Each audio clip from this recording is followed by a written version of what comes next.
elle renouvelle son territoire existentiel.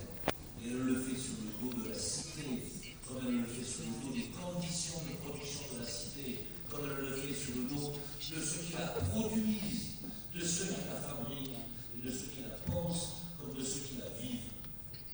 Voilà, c'est tout.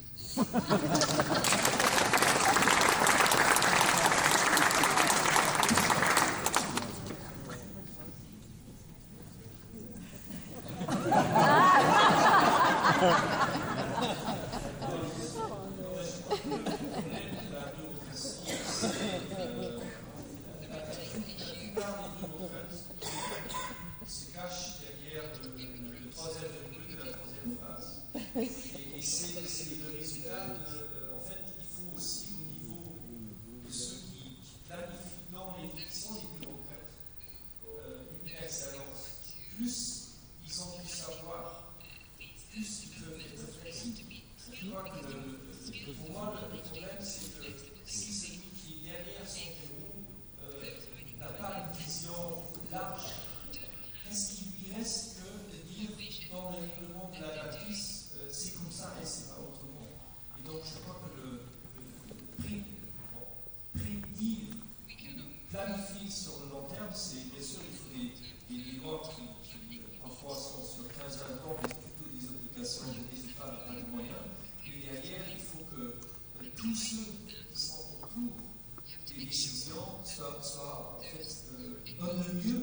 Et moi j'aime bien le concept que tout le monde bosse et qu'on ne se cache pas derrière la troisième bulle de la cinquième bulle du. Ouais, et pour moi c'est ça le travail, il y a des règlements et il y a des gens qui sont derrière qui voient plus large. Et c'est avec ça qu'on peut construire l'humain. Et je ne sais pas si tu es un bon adepte, si tu es un Copenhague. Moi, ce que j'ai compris, c'est que par exemple, à Copenhague, aujourd'hui, ils font des places publiques, ils discutent avec des gens.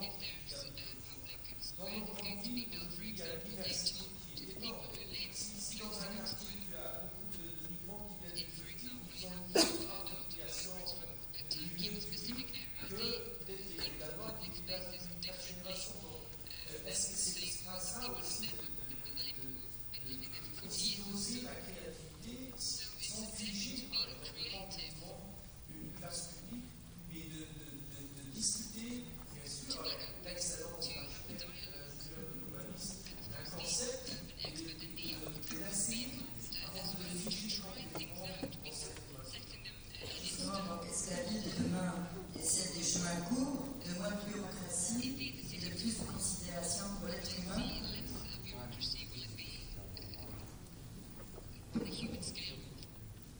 Wait, sorry to go on to the question. Should I answer? Can I still answer? Sorry? Can I still answer? Was another question? Yeah, there was a question. Okay, no, I was 1 minute. 1 minute. I think because today is an important day, because it's the first day of European elections in Holland.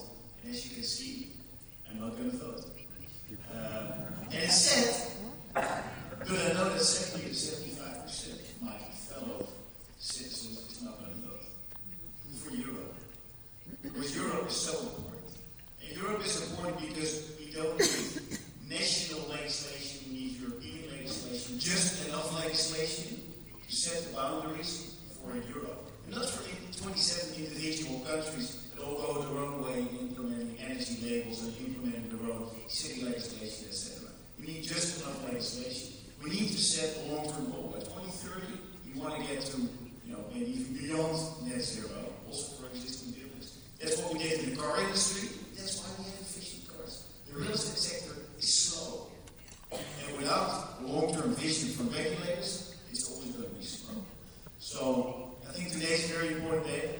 Your important day is coming up on Sunday. So don't act like me, but be good citizens and vote, because I really think we need a strong Europe and we need strong legislation when it comes to energy efficiency in the built environment that's implemented across Europe and not by every individual country in and of itself. So that's my support for you.